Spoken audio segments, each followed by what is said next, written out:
Komið sæl og gleðilegt golfsumar. Við á vefsíðunni kylfingur.is ætlum að vera með kameruna og kylfurnar á lofti í allt sumar. Já, sjónvarp Kylfings verður líka á INN á mánudagskvöldum klukkan 9:30. Sjáumst þá!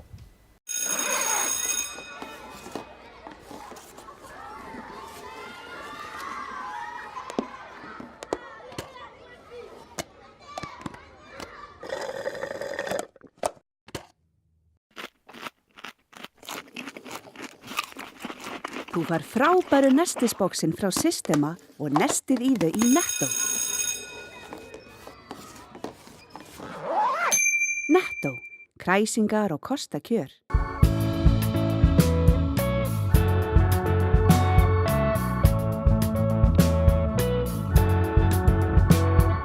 Komið sæl og verið velkomin í sjónvarp Víkurfrétta.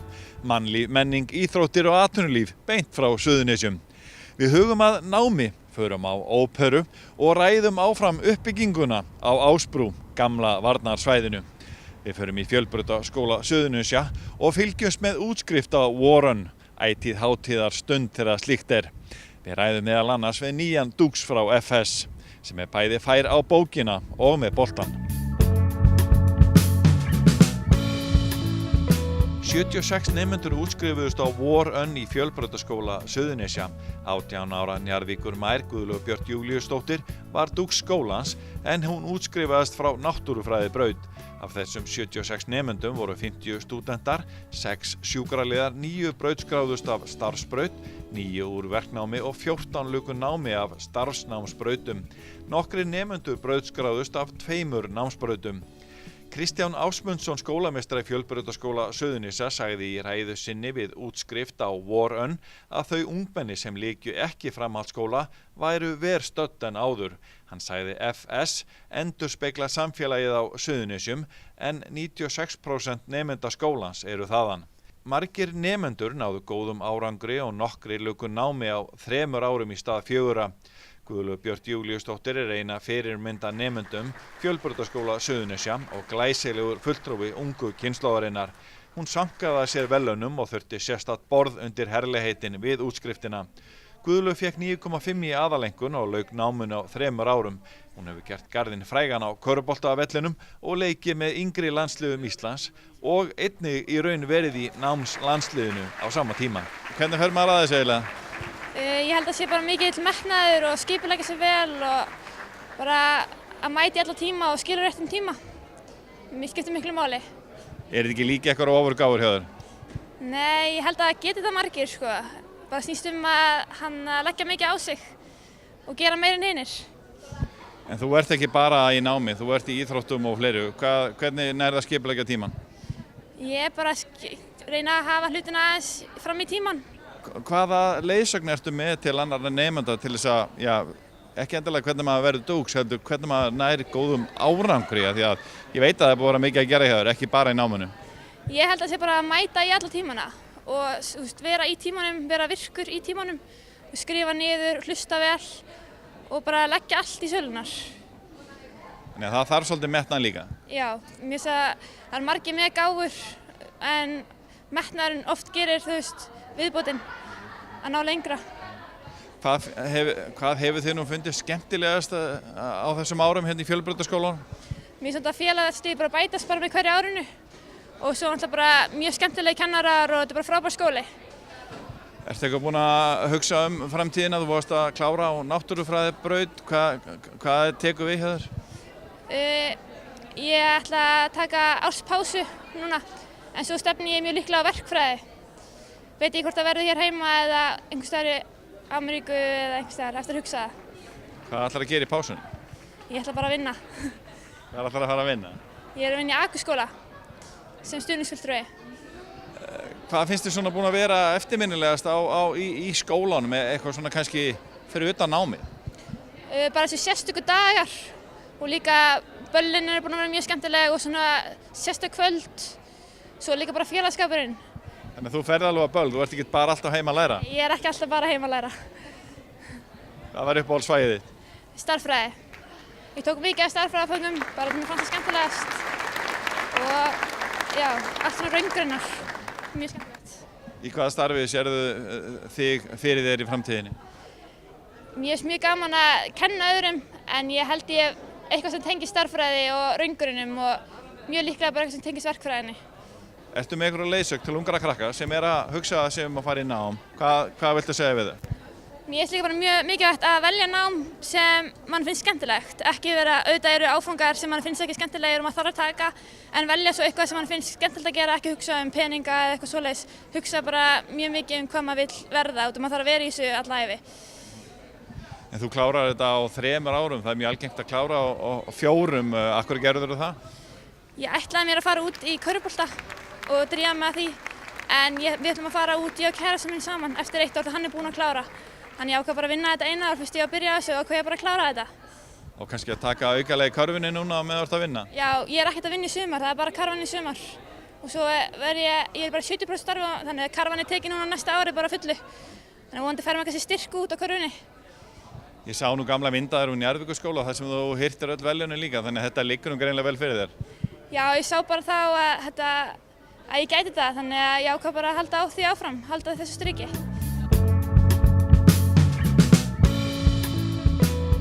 Menningin blómstrar á Suðurnesjum sem aldrei fyrr og nú að hefjast sýningar á brúðkaupi Fígarós, einni vinsælustu óperu Mozarts. Suðurnesjabassinn Jóhann Smári Sævarsson er leikstjóri og tónlistarstjóri sýningarinnar og við hittum kappann. Já, Jóhann Smári, segðu mér nú frá þessu verkefni sem við erum að setja hérna upp í Bergi Hljómahöll. Hvað er þetta?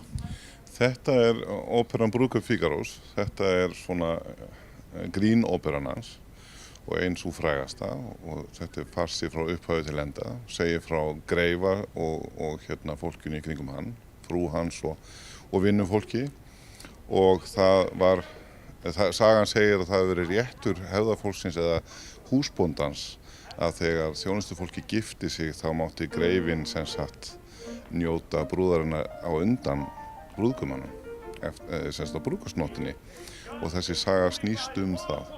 Greifinn ætlar að nýta sér þennan rétt og Fígaró, Súsanna og greifafrúin er allar að reyna að koma í veg fyrir það. Segðu mér frá þessu samstarfi Norðuróps og tónlistarskólans.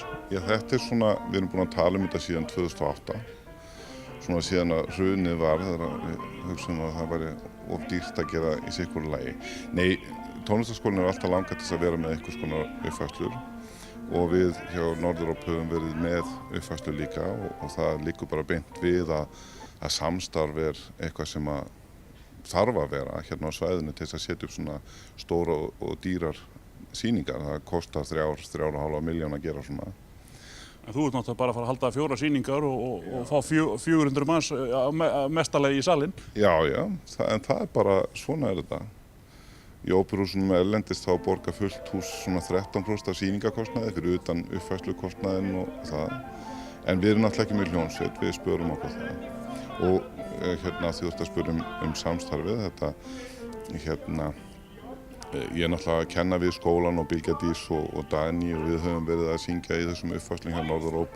Og núna, síðustu 2-3 árin hafa verið að koma alltaf meira og meira söngnemendum og efnilegu fólki sem okkur finnst að þurfi líka þetta hluti af náminu að fá að standa á sviði og leika.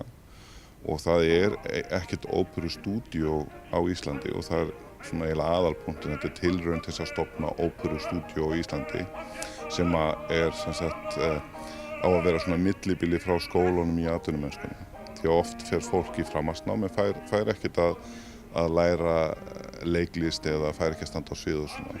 Og þetta er svona fyrsta tilraunin. Við tökum til dæmis Brúðkaup Fígarós 3,5 tíma ópera en við tökum 1. og 4. þátt sem að gengur upp, sem sagt, sagan gengur upp svoleiðis og fyrir þá sem að vita ekki betur þá halda þetta eigi bara að vera svona því að þá er þetta svona með hléi, kannski rúmið 2 tímar í mesta lagi og fínt fyrir svæði hér þar sem að við erum ennþá að svona kenna fólki að sjá óperur því að þetta hefur náttúrulega ekkert verið mikið þetta hérna á þessu svæði, það er meira leikfélagið og svoleiðis og söngleikir en ópera er svona sérfag og þetta er svona eina af léttar og skemmtilegri óperunum og ofboðslega falleg músík og við erum með frábæra söngvara, við erum með bæði söngvara hérna á skólanum sem eru að útskrifast, við erum með mjög efnilega unga söngvara og svo erum við með söngvara hérna á skólanum sem eru útskrifuðust áður og svo fengum við alveg frábæra söngvara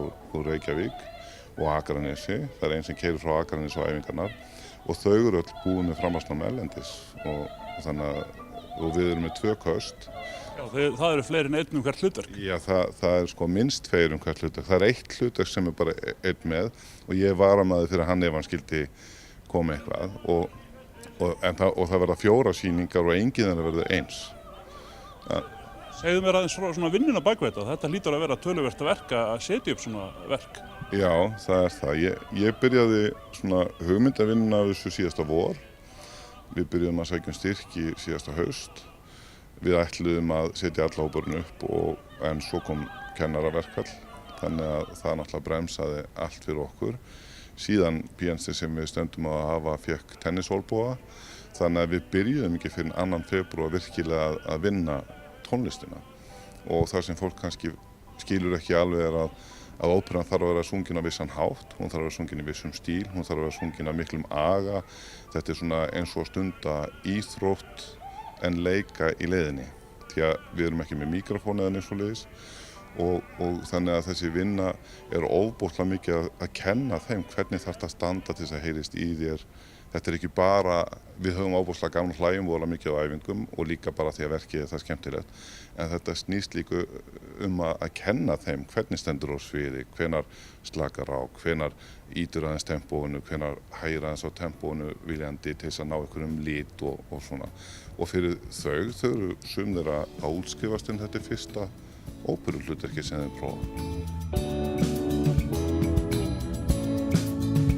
Styðjum öflugt atvinnulíf, menningu, mannlíf og íþróttir á Suðurnesjum.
Komið sæl og gleðilegt golfsumar. Við á vefsíðunni kylfingur.is ætlum að vera með kameruna og kylfurnar á lofti í allt sumar. Já, sjónvarp Kylfings verður líka á INN á mánudagskvöldum klukkan 9:30. Sjáumst þá. Bókaðu bílinn þinn á bílahótel og láttu dekra við hana meðan hún ferðast. Bílinn bíður þín svo tandurheill við heimkomu, beint fyrir utan. Bílahótel.is.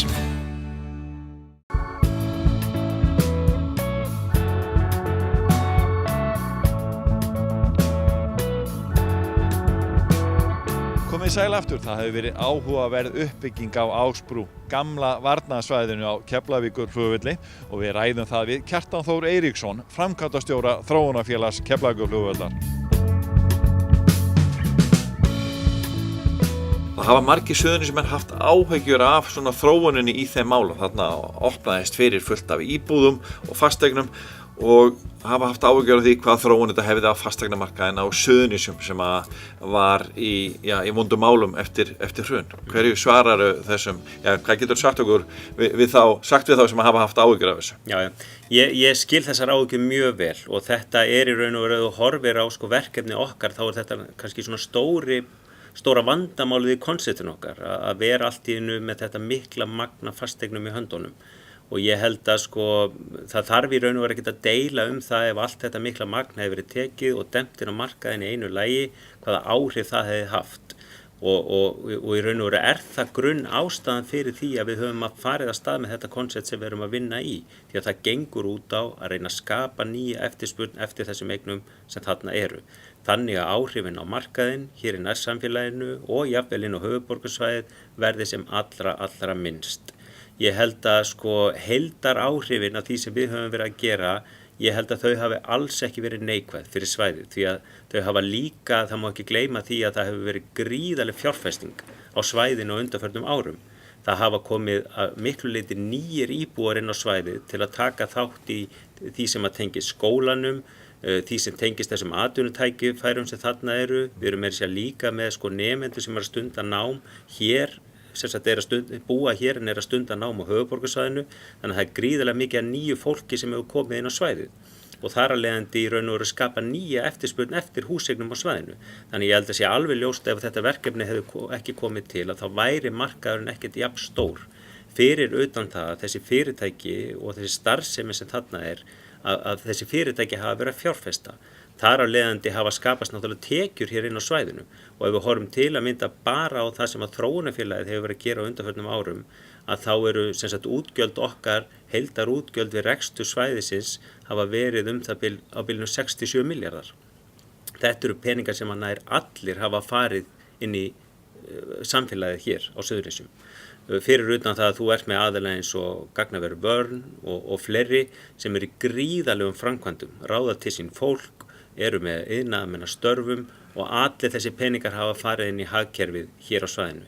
Þar af leiðandi má algjörlega færa góð rök fyrir því að tilkoma þessa hefur líka styrkt í raun og veru það sem hefur verið að gerast hér í öðrum hverfum sveitarfélagsins til að mynda. Að fólk hefur haft betri tekjur, það hefur haldið störfum sínum, það hefur fundið ný störf og þess vegna jafnvel geta búið í sínum eignum og plana sitt líf. Þannig að ég held að það er alveg ljóst að svona stórt verkefni, þú ferð ekki gegnum það án þess að einhver staðar skjálfi á meðan. Ég ætla ekkert að segja að þetta hafi ekki haft einhver áhrif á fasteignamarkaðinn. Ég held að sé alveg ljóst að þetta hefur haft áhrif á fasteignamarkaðinn. Ég held hins vegar og tel og samkvæmt þeim gögnum sem við höfum að áhrifin á fasteignamarkaðinn eru ekki neikvæð. Þau eru í heildina bara mjög jákvæð og síðan horfum við til þess að við erum þó búin að fara í gegnum þetta erfiða tímabil núna á fasteignamarkaðinu hér á Suðurnesjum og verkefnið eins og ég segi ennþá á þessum stað, það hefur byggst upp atvinna, það hefur verið fjárfesting í gangi og fyrirtæki í gangi sem að hafa síðan skilað gríðarlegu virðin í samfélagi hér á svæðinu. Þannig að ég held að alveg klálega, eins og ég segi, þessi áhrif hafa verið minniháttar, þau hafa ekki verið eins neikvæð og kannski hefði mátt búast við og ég held að sé alveg ljóst að til framtíðar litið að þá muni þetta svæði skapa gríðarlega möguleika fyrir alla íbúa hér á svæðinu eins og það hefur gert hingað til. En þessu tengt örlítið meira, getur þú sagt okkur, hvað eru margar íbúður sem eru í útleigu og hvað margir sem búa á Ásbrú? Já, í dag eru það bil 2000 mann sem búa, svo tala hefur nokkurn veginn haldist frá fyrstu tíð þegar við opnum svæðið og byrjum að leigja, þá fórum við mjög fljótlega 1700 manns sem fluttu inn á svæðið. Eins og ég segi, við erum með 2000 mann sem búa þarna í dag. Þetta eru af 900 fjölskyldu íbúðum, þá eru það bil 700 í notkun. Þannig að það standa 200 eignir rétt rúmlega tómar. Við erum líka með mikið magn af einstaklingseignum sem hefur kannski verið aðeins erfiðara að koma í not og við erum með aðeins hærra hlutfall þar af eignum sem standa tómar. Atvinnuhúsnæði hjá okkur, það hefur gengið gríðarlega vel að nýta það og þar höfum við verið að selja eignir undir Gagnaver og fleiri þeimdúr jafnvel sem væri ekkert hér á svæðinu nema hefði tilkomið þetta markastarf sem við erum að reka. Þannig að það er gríðarleg viðbót og í raun og veru hefur bæst alveg gríðarlega við náttúrulega flóru þess atvinnurekstra sem er á svæðinu með tilkomu þessa og samhliða því náttúrulega hefur nýting á fasteignum aukist og við sjáum fyrir okkur eins og núna, við sjáum mun bjartari tíma á þessum mörkuðum framundan og við finnum fyrir því nú þegar að eftirspurn eftir fasteignum er að aukast. Og þar sjáum við líka tækifæri þá varðandi þessar íbúðir sem ég nefndi sem eru tómar, að það verði þá tækifæri til að skoða það að setja þær á markað.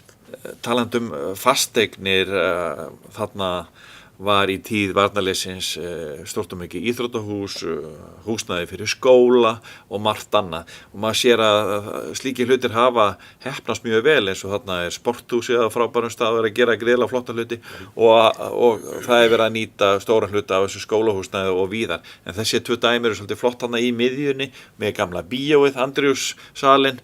Þetta hefur gengið afskaplega farsællega. Já, það einmitt margir sem taka eftir því hversu mikið líf í kringum þessar 2 byggingar og ég held að og þessi 2 dæmi sem þú nefnir að þau eru líka ansi skemmtilegt dæmi þetta endurnýtingarkonsept sem við höfum verið að reka. Að við í raun og veru höfum talað verkefni sem stæðsta endurvinnsluverkefni Íslandssögunnar. Að við erum að taka gamla herstöð og endurvinnana. Og þarna eins og þú nefnir, þarna eru 2 hús sem að þjónuðu ákveðnu svona sambærilegu hlutverki og þau gera í dag en voru útfærð til þess að aðlöguð að þeim verkefni sem fóru þar inn síðar. Og þetta hefur gengið alveg gríðarlega vel. Við sjáum og líka annað sem að kannski skemmtilegt að nefna í tengslu við þessi 2 verkefni að þau eru ekkert að þjóna bara þessu Ásbrúarsvæði. Þau eru að þjóna í raun og veru bara öllum Suðurnesjunum. Ef þú horfir á Keili þá er það sem sagt að draga til sín nemendur frá öllum Suðurnesjum og víðar. Og svo ertu með sporthúsið sem er alveg gríðarlega metnaðarfullt og flott verkefni sem þau eru að reka sem að sýnir sig bara sem sagt á þeim fjölda sem er að sækja þetta að þau eru að gera ansi margt rétt. Þannig að þetta eru svona alveg skýr dæmi það hvernig hægt að taka þær byggingar sem þarna voru og finna þeim nýjan grundvöll og auðvitað það þannig að það svo sem ekkert endilega sama hvernig hlutin eru gerðir eða hvað gert en þarna klálega eitthvað sem var mikil þörf fyrir á svæðinu og að virka mjög vel. En þetta líka skapa mjög skemmtilega stemmingu og menningu á svæðinu með þessari miklu trafík af fólki sem að einkenni þessa 2 staði.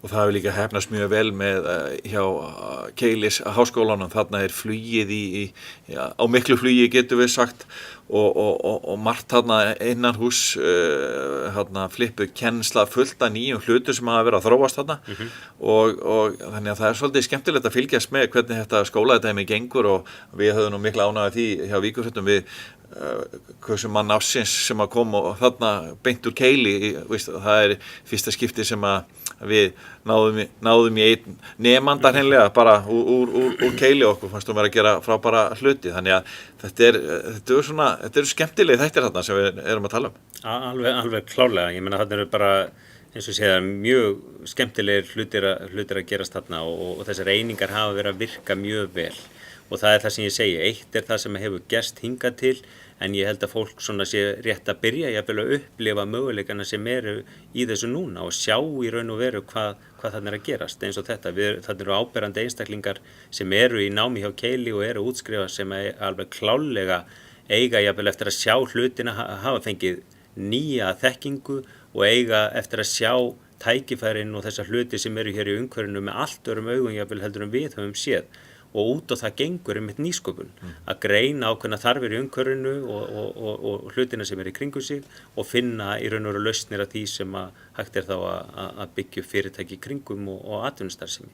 Þannig ég held að þessi grundvöllur hér á Suðurnesjum hefur gjörbreyst með þessum meiningum sem þarna eru og þá ég bæði að tala Frumkvöðlasetrið og Keili til að mynda að þetta opnar algjörlega nýja möguleika fyrir ungu fólki hér á Suðurnesjum sem hefur áhuga að búa hér áfram og vill mennta sig, fara í háskóla að þetta eru algjörlega nýr grundvöllur fyrir þeirra framtíð. En það eitt hús þarna rétt hjá líka hjá þessari miðju, það gamla sjúkrahúsið á vellinum. Hvað ekki að koma ykkur í það? Það búið að reyna það. Já, ég meina við erum búin að eyða töluverðu púðri í það verkefni og eins og önnur.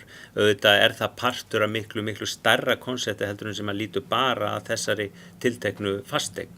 Að við erum markmið okkar að laða inn fyrirtæki í heilsutengdri starfsemi og þessi hugmynd og þetta verkefni sjúkrahúsi var eitt af því.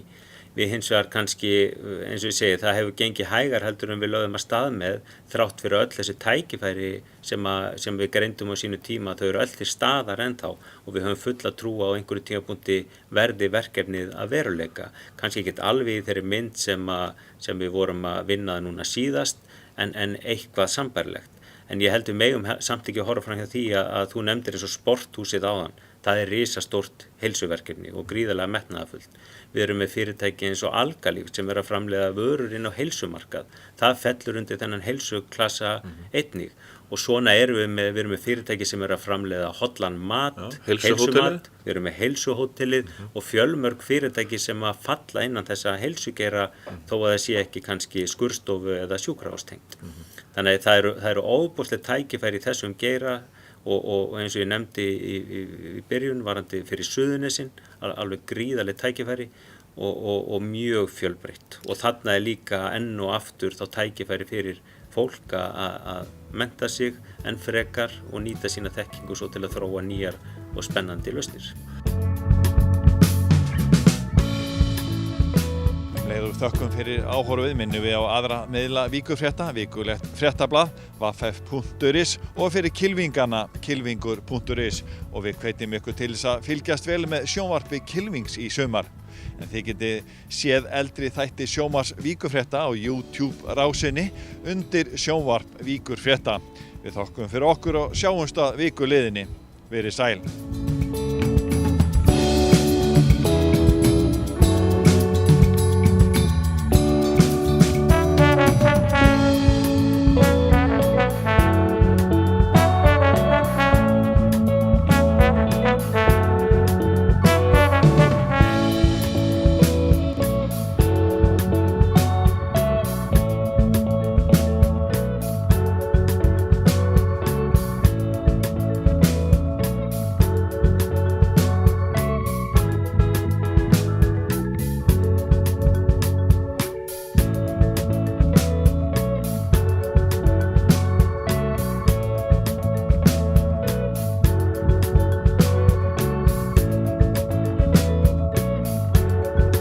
Vertu velkominn á Rocksap Íslands. Þar getur þú prófa hljóðblanda, spreytt þig á hljóðfærum, skellt þér í bíó, skoða muni úr rocksögunni og margt fleira. Við tökum vel á móti hópum af öllum stærðum og gerðum.